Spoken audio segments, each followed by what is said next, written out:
Hello everybody and welcome. My name is Kellee Statt. I'm a graduate student at Richard Stockton College, and I wanted to share with you my results and summaries from my digital native survey that I took. This survey was taken for my class Instructional Technologies in the 21st Century, and I want to show how I created it and give you the summaries and kind of my thoughts on the actual survey process. So I created it using my Gmail Google account, and if you click on 9 squares in the top right hand corner of the screen and go down to even more from Google, the application I used here was the Forms app under Home and Office.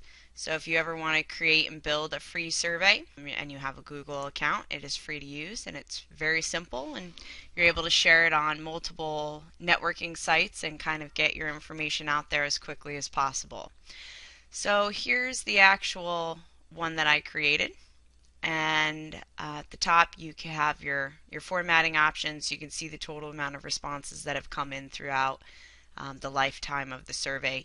So by the time I've decided to go ahead with my results, I've accumulated 68 survey responses. Down below you can create and edit your questions. So I have a list of questions here, as you can see.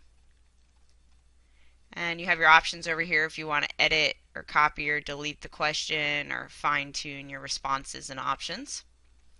So it's pretty simple, and as soon as you make a change to it, it is live. So if you notice a misspelling or if you want to add an additional multiple choice answer, as soon as you create the survey and you go live, if you make a change to it, it's live immediately. So the results of other responses won't be affected. So let's go ahead and take a look at some of my responses here. I can click on responses at the top and go down to summary of responses. This is going to give you a really nice chart form, graph and chart form of the summary of your responses. So out of the total 68 that I was able to get responses from in survey, 20 of them were male and 48 of them were female. So obviously the majority of the survey responders were female. The age groups here, this is one of the only regrets that I have on this survey.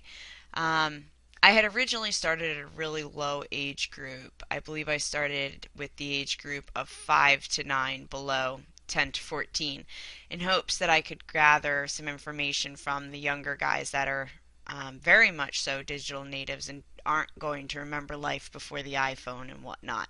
Unfortunately, I wasn't able to get any of those responses.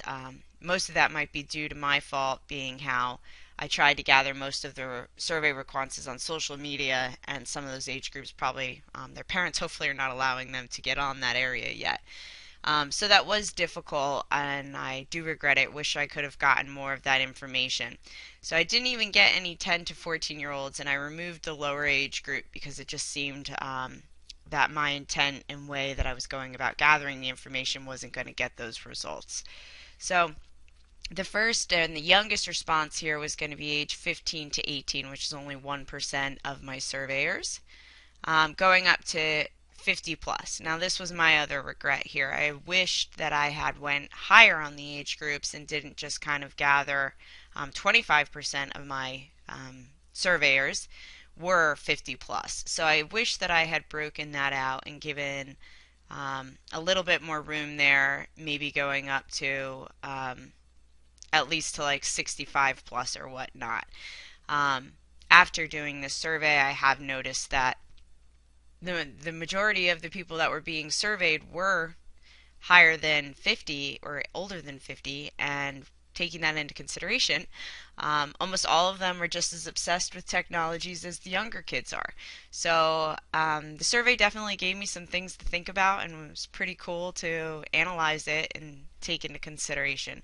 So if I were to do it again, I would definitely go higher on the age groups than 50, and I would close out and probably just start at age 15. Do you own a laptop or desktop computer? All but one person said no, which I have been following the survey responses quite frequently since I started this 2 weeks ago. And up until last night, they were 100% yes. So somewhere along the way, somebody took the survey that does not have a laptop or computer, which I found to be very surprising. The next question, do you own a smartphone? 61 of them said yes, 7 said no, and I used to, 0 said yes to that. Which that is no surprise to me that the majority of people do have smartphones. And after taking a look at the next question, do you own a cell phone? 56 of them said yes, only 8 of them said I used to, and 4 of them said no. So I'm grouping together that really the majority of people that do own a cell phone have a smartphone. Do you own a tablet? Kind of in the same response area. 81% said that yes, they do own a tablet. Only 19% said no. Did you ever own a pager? Now, I threw this in kind of as a joke, but it's amazing to me how many younger um, digital natives do not know what a pager was. And I actually asked one of my boyfriend's daughters if they knew what a pager was, and they said no, they didn't know what a pager was, and they didn't know what a payphone was. And I was pretty surprised at that kind of request. In fact, they were looking through my yearbook from high school, and instead of saying have a great summer, keep in touch, call me, and leaving your cell phone number like they do in our girls' yearbooks now, it would say have a great summer, keep in touch, beat me, and put your pager number in there. So it's just amazing how technology has changed. But I didn't really get the response that I had expected to here, although 39 had never owned a beeper, so I'm assuming that's probably that younger age demographic. When was the last time you used a payphone? This is amazing to me that there actually has been some people that used a payphone within the last 12 months.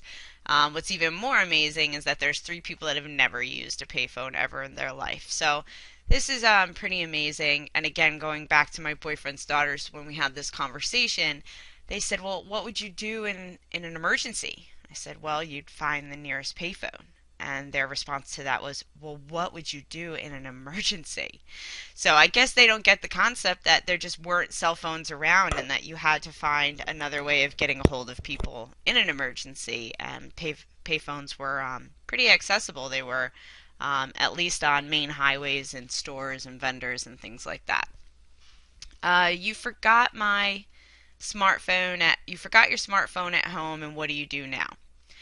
Freak out, turn around, drive home and get it. You can't perform life without it. 28% said that, which to me makes perfect sense because in today's age, a lot of people work directly out of their phone. So without it, I know me personally, I have I commute all over the state every day, and I could be at a different school district throughout New Jersey. And from the second I get in my car, the first thing I do is I pull the address out of my smartphone and I put it into my navigation in my car, and that takes me to the school. So if I were to forget my iPhone, I wouldn't know my point of contact or the superintendent's name for the school when I get there, who is my point of contact that I need to check in with at the school, and I wouldn't have the address. Now, if I had slowed down and thought about it, could I figure that information out another way? Probably. I could call my office. I could probably find another way to get that information. So maybe use the payphone. So it was pretty cool to see that. And then there were still a few people that don't have the smartphone, so that's fun. Kick and scream on the school bus and use someone else's phone to call my mom and make her bring it to me at school. One person responded to that. Very cute response, and again, I was kind of hoping if I had more of the younger age groups, I knew that would be the response because I see how it does rule their daily life. How much time do you spend on a smartphone? 4 people, or 6%, said less than 1 hour, which is amazing to me because I don't think people realize how the time adds up so quickly when you're on it. I mean, I check my phone so frequently throughout the day where just checking to see if I have a text, the time is accumulating. That's not accounting what I'm actually doing on my phone, if I'm using it for work or whatnot. 4+ hours, 13% of people said they spend 4+ hours. That's half of your daily work day that you're spending um, on your smartphone. So that was pretty impressive. The next question, if you were punished and your smartphone was taken away, broken, or stolen, you would immediately go to the store and buy one and demand that they have it this minute. 12% responded that. And the two other high responders were try to take it in and get it fixed first, which I didn't think that many people would respond to that way, but it's good to see people are trying to fix their technology. And see if I have an old one that I can temporarily use and I'll figure out in the future I'll survive. 28% responded to that as well. Is there more than one computer or laptop in your home? 56 said yes, and 12% said, or 12 responders said no. I'm assuming that some of the people that didn't have or the one person that didn't have a laptop obviously is going to say no here. But I figured that that would probably be the norm of the response. We have quite a few in our household here. Do you remember life before the iPhone and smart era? Now 97% said yes, and my hopes for this was getting that age group 5 to 9 and 10 to 15. I can't imagine them really remembering life before the iPhone and smartphone era.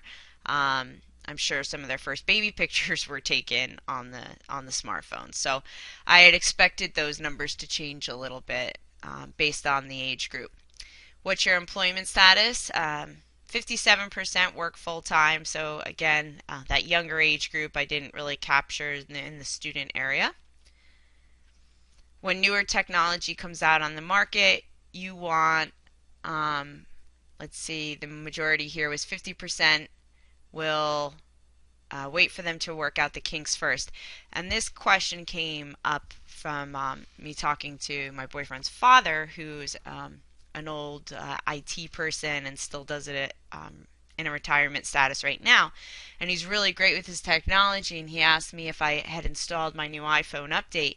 I said yes, and it broke my phone. And he laughed at me and said I absolutely would never do it. I wouldn't let my wife do it. You got to let them wait to work out all the kinks first. So that's where that question came up from, and I thought it was amazing that everyone kind of focused to that, where I immediately wanted to install it. What social media accounts do you have? 100% of surveyors had Facebook, which was where the majority of my survey responses came from, but still I thought it was impressive. Vine I've never really even seen or heard about, so I threw that on there to see how many people. About me, I learned from another MA IT student that I'm in class with that did this as a tool time presentation, so a few people that took it probably have it from that. Pinterest is high, Twitter is about 50%, and LinkedIn. I use my smartphone and computer for. This was just kind of a general question to see what people use it for. I'm always impressed by how many people use it for games. I personally don't play any games, so the fact that that many people do use their smartphones for gaming is pretty impressive. Social networking and personal use, by no surprise, was the highest, and then work related down below. And then my total responses down here, you can see some high points and where I had some spikes here. So that was my total survey here, my responses. The other thing I wanted to quickly show you is how you can export this information to Excel. So if I go down to responses and go to view responses, it's going to take me to a version that I could potentially export to Excel. You can sort by any of these options here, so I have it ascending here by age group. If I wanted it to group the genders together, there we go, sort A to Z, and it just filtered my age groups and by female. So now it's in a nice ascending order from female from the lowest age group to the highest, and the male from the lowest age group to the highest. So this is pretty cool. You can kind of see all the data and everything that everybody responded, and use it however you need to. So if you want to make additional graphs or charts that don't work for you the way the actual product generated it for you in the charts and graphs, you can do what you want with it on your own. So those are my results of my survey. I appreciate and thank everybody that helped me out with it and took the time to fill it out. I learned a great new tool, and I actually have some regrets and some things that I found pretty exciting about it. So thank you again. Have a good day.